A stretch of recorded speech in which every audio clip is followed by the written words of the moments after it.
اب یہ چیزیں جب انسان کے وجود میں گھسی ہوئی ہوں تو ہم امام تک کیسے پہنچیں گے؟ مجھے آپ بتائیں. اگر ہم اسی کے ساتھ چلتے رہے تو ہم امام کے پاس امام مولا یہ اس کو یہ تو ایسا ہے وہ تو ویسا ہے، امام کو بھی یہی کہیں گے ہم لوگ. عزیزان مولا اس کو ہٹائیں، یہ ہٹیں گی تو پھر سمجھ میں آئے گا لا الہ الا اللہ، اب نہیں ہے کوئی معبود سوائے تیرے. اب یہ گرانا، اس لیے پروردگار نے انبیاء اور اولیاء کو بھیجا. اسی کو ہم نے دینا ہے. یہ ختم ہوگا تو ہم اس سفر کو آگے کی طرف بڑھائیں گے. عزیزان محترم خوب یہ جو تصادم ہے حق اور باطل کا کربلا میں، یہاں پر حق ہے، وہاں پر یہ چیزیں نہیں پائی جاتی. وہاں حسد نہیں پایا جاتا، وہاں سوء ظن نہیں پایا جاتا، وہاں کینہ نہیں پایا جاتا. خدا نہ خواستہ اصحاب امام نے یہ نہیں کہا مولا اس کو پہلے کیوں بھیجا. ہر شخص چاہتا ہے میں پہلے جاؤں، ہر شخص قربان ہونا چاہتا. کوئی یہ نہیں کہہ رہا کہ اس کو کوئی کمپیریزن. اسی کو ہم نے عزیزان محترم بلڈ کرنا ہے اور اس سسٹم کو سمجھنے کی کوشش کریں گے. میں بہرحال بہت کنایے سے اور کوشش کرتا ہوں کہ آہستہ آہستہ سمجھاؤں کہ اس سسٹم کو بھی آج وہی بریک کر رہے ہیں کہ جو اپنے آپ کو امام کے قریب کرتے ہیں. وہی جوان، وہی لوگ کہ جنہیں اپنی جان اور مال کا خوف نہیں ہے. آپ کے سامنے آج کی صدی کے اندر بھی لوگ اپنے آپ کو اپنے امام کے لیے قربان کر رہے ہیں. آج وہی کام کر رہے ہیں. وہ شہید کہ جو آج کے دور کے اندر اتنا ماڈرن دور ہے پھر بھی آپ دیکھیں ایک بیٹا جو ہے وہ جوان ہے عماد مغنیہ کا، ایک ہی بیٹا، چاہتا تو دنیا کی کسی بھی یونیورسٹی میں پڑھ سکتا تھا، کسی بھی یونیورسٹی میں، اس کے لیے کوئی مشکل نہیں تھی. لیکن اس نے اپنے آپ کو بی بی زینب سلام اللہ علیہا کے حرم، اللہم صلی علی محمد، لیکن بی بی کے حرم کی حفاظت کے لیے اپنی جو جوانی کو قربان کر دیا. جولان کی پہاڑیوں پہ اپنے آپ کو قربان کر دیا. جوان، اتنا خوبصورت جوان. اصل ہیرو یہی ہے. وہ ہیرو دیکھنا چاہتے ہیں آج کے دور میں، یہ ہے ہیرو، یہ ہے جوان، یہ ہے رول ماڈل. اور ماں کیا کہتی ہے، دادی کیا کہہ رہی ہے، بیٹا بھی گیا، پوتا بھی گیا، اور بھی لوگ گئے. کیا کہہ رہی ہے کہ اگر میرے پاس کچھ اور بھی ہوتا تو میں اس کو بھی دے دیتی. کیسے؟ یہ کہاں سے ہے یہ؟ کیوں؟ کیونکہ وہ جانتے ہیں کہ وادی کوئی اور ہے. اس وادی میں موت نہیں ہے، اس وادی میں صرف اللہ کا خوف ہے. بس لوگوں کا خوف نہیں ہے، دنیا کی طاقتوں کا خوف نہیں ہے، استعمار کا خوف، استکبار کا خوف، کوئی خوف نہیں ہے. کیونکہ درس کربلا سے لیا ہے. خدا کا ہے، خوف صرف اللہ کا ہے.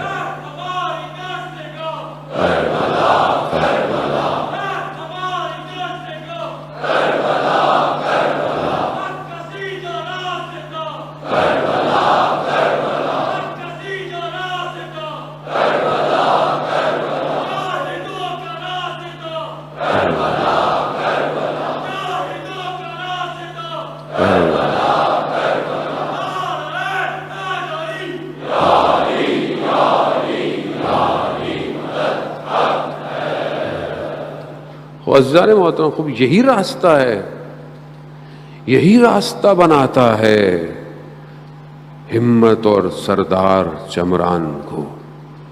یہی راستہ قاسم سلیمانی پیدا کرتا ہے، یہی راستہ عارف حسینی پیدا کرتا ہے، یہی شہید ڈاکٹر نقوی پیدا کرتا ہے.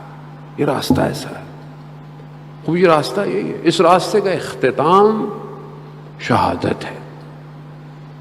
خوب ہر کے دارت ہوس سے کرب و بلا بسم اللہ. جس کو بھی کربلا کی ہوس ہے بسم اللہ، آؤ آؤ. جس کے ارباب اپنے سر کو تن سے جدا کرا دیں،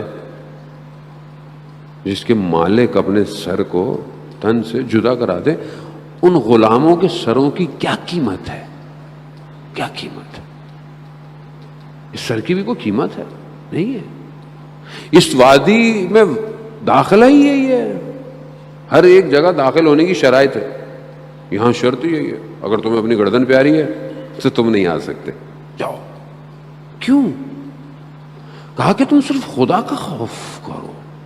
اگر تمہیں دنیا کا خوف ہے، کیونکہ سب سے زیادہ امپورٹنٹ چیز کیا ہے انسان کے لیے؟ جان. جان اتنی امپورٹنٹ ہے. آج آپ سوچتے تھے کربلا کی مثال لوگ دیتے تھے کہ جب جان پہ بنے گی تو لوگ اپنی اولاد کو، اپنی ماں بہن بھائی چھوڑ دیں گے. سنتے ہیں نا قیامت میں. اسی کرونا میں دیکھ لیں آپ، لوگوں نے اپنوں کو چھوڑ دیا کرونا کی وجہ سے. گھر نہیں آؤ، الگ ہو جاؤ.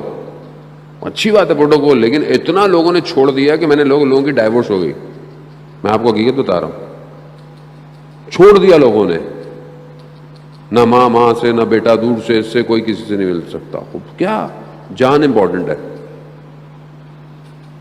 یہی جان مانگی جا رہی ہے. امام حسین علیہ السلام نے کربلا مکہ سے چلتے ہوئے جو امام نے خطبہ دیا، اور امام نے اس کے اندر یہی کہا کہ چند شرائط امام نے بتائیں، اس میں پہلی چیز امام نے یہی کہی، اگر تم اپنے خون کا بذل کر سکتے ہو، خون دے سکتے ہو، قربانی دے سکتے ہو خون کی، بس پھر ہمارے ساتھ چلو. اب آدمی کو بولتا ہے مولا جان دیں گے، کیسے دیں گے؟ مال جان. ہاں دو. یہ تب ہوگا کہ جب آپ کو اس دنیا کے سسٹم کا خوف ختم ہو جائے.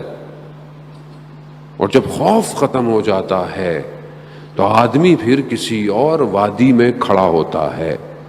پھر وہاں سے کھڑے ہو کر ڈرتا نہیں ہے. شہید چمران کہ جو امریکہ میں پڑا ہوا اور نیوکلیئر فزکس پلازما کا اسٹوڈنٹ، وہ جب آتا ہے اتنا اختیار آ جاتا ہے کہ جب اپنے جوانوں کے لاشوں کو اٹھا کر جنگ کے میدان سے جا رہا ہوتا ہے ہاسپٹل، تو ایک تیر لگتی ہے، گولی لگتی ہے، خون بہنا شروع ہوتا ہے. اور اگر خون بہتا رہے تو نہیں پہنچے گا ہاسپٹل تک. خون کو اپنے کہتا ہے رک جاؤ جب تک میں ان جوانوں کو ہاسپٹل نہ پہنچا دوں. یہ کون سی وادی ہے؟ یہ تو کوئی خوف نہیں ہے. مسکراہٹ. اپنی شہادت سے پہلے اپنے بدن کو، اپنی ٹانگ کو کہتا ہے کہ یہ تم تھوڑی سی، میں تمہیں تکلیف اور دینا چاہتا ہوں. بس اپنی ٹانگ کو کہتا ہے کہ بس تھوڑا سا تم نے سفر کرنا ہے، پھر تم آزاد ہو. شہادت سے پہلے. تو کون سی وادی ہے؟ کون سی وادی میں ہے؟ کربلا کی وادی ہے، یہاں امام کی وادی ہے. یہاں دنیا کا خوف نہیں ہے، یہاں یہ بڑی بڑی قدرتوں کا خوف نہیں ہے. یہ خوف نہیں ہے تبھی تو آج دیکھیں نا کہاں کہاں جوان پہنچ گئے. یہ اگر خوف ہوتا تو قاسم سلیمانی 4 ملکوں پہ حکومت کرتا. کوئی خوف نہیں تھا. اس نے تو کبھی بلٹ پروف جیکٹ ہی نہیں پہنی آج تک. کیوں؟ کہا میں ان کو دشمن سمجھتا ہی نہیں ہوں اپنا، نہ مجھے ان کا کوئی خوف ہے. اس کے وجود سے کانپتے تھے. کیوں؟ کیونکہ جو رات کی تنہائی میں اس کے وجود کی وجہ سے کانپتا ہو، دنیا اس کے وجود سے کانپتی ہے.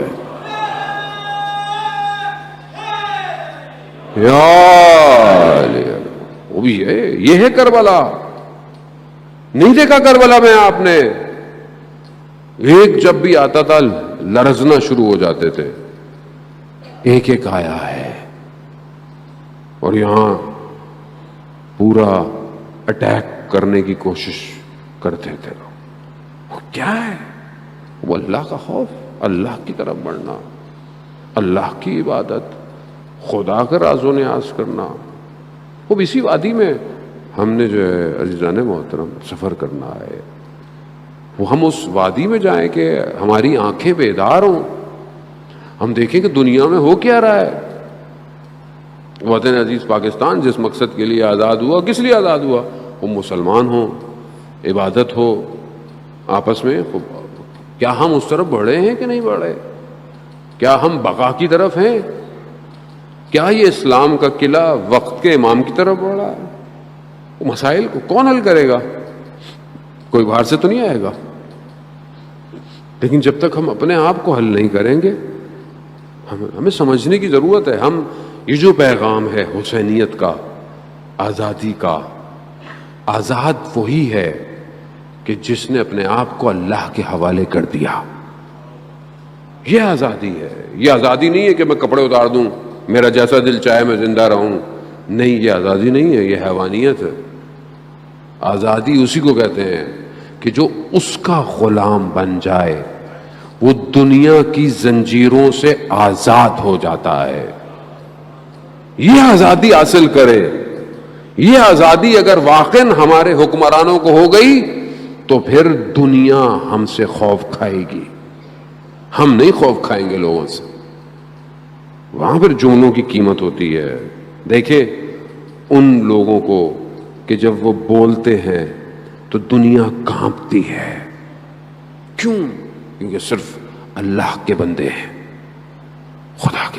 خدا کے بندے بنے. آیت اللہ قاضی کے شاگرد، بس آپ کی زحمت ہے تمام، آیت اللہ قاضی کے شاگرد نے کہا ان سے کہ آپ نے کبھی بتایا نہیں ہمیں، آپ کے والد وادی السلام میں دفن ہے. وہاں ہم چلے جاتے، فاتحہ پڑھتے، ان سے متصل ہوتے. کہا کہ 10 دن بعد میں تمہیں بتاؤں گا. وہ کہتا ہے میں اپنے گھر میں تھا اور اپنے گھر میں کام میں کسی مشغول تھا تو مجھے آواز آئی کہ آیت اللہ قاضی کا انتقال ہو گیا ہے. ان کے جنازے کو لے کے گئے، وادی السلام میں دفنایا. کہہ رہے جیسے ہی دفنایا تو میں پلٹا تو میں نے کہا ان کے قبر کے قبلے کی طرف ان کے والد کی قبر تھی، اور میں نے حساب لگایا تو وہ 10واں دن تھا جو انہوں نے کہا تھا کہ 10 دن بعد بتاؤں گا. یعنی گویا جانتے تھے کہ 10 دن بعد میں دفنایا جاؤں گا. خوب آدمی، خوب اس مقام پہ. شاگرد کہتا ہے میں رات کو وہاں پہ سردی کے دن نجف کے ایک ہی جگہ ہوتی تھی کہ بندہ گرم ہوتا تھا تو لحاف اوڑھ کے قرآن کی تلاوت. تو کہہ رہا اس کے اندر میں نے دیکھا کہ میں قرآن کی تلاوت کر رہا ہوں لیکن قرآن اس طرف ہے. لیکن میں نے کہا کہ کہیں بے احترامی تو نہیں ہو رہی. لیکن پھر میں نے کہا کہ میں نے لحاف اوڑھا ہوا ہے. کہا دوسرے دن میں درس میں جیسے ہی گیا، اس سے پہلے کہ میں کچھ کہتا، استاد نے مجھے کہا کہ جو بھی ہو لحاف اوڑھا ہو لیکن بے احترامی ہے. خوب ایک استاد جب انسان کے احوالات سے، حال سے اتنا واقف ہے تو امام کتنا واقف ہوگا؟ امام کتنا واقف ہوگا؟ یہ استاد اتنا حوالہ ہے. امام کہ جو زمین اور آسمان کے متصل ہونے کا سبب ہے. یہ جو زمین آسمان اتصال میں ہے یہ امام کی وجہ سے.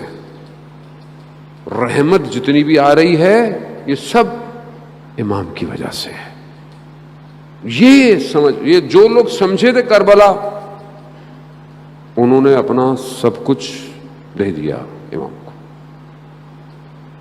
اب دیکھیں کہ وہ ایک خاتون، وہ میری بیوی، وہ شہزادی، وہ عالمہ غیر معلمہ، بغیر کسی معلم کے عالمہ، خطبہ دیا کوفہ میں کہ جس نے کوفہ کے ستونوں کو ہلا دیا. کیوں؟ اپنے امام کو پہچانا تھا. کوئی شہزادی ہے، امامت کے گھر میں بڑی ہو رہی ہے، والد بھی امام، بڑے بھائی بھی امام، پھر امام حسین بھی اماموں کے ساتھ بڑی ہو رہی، لیکن اپنی جان کو امام پہ قربان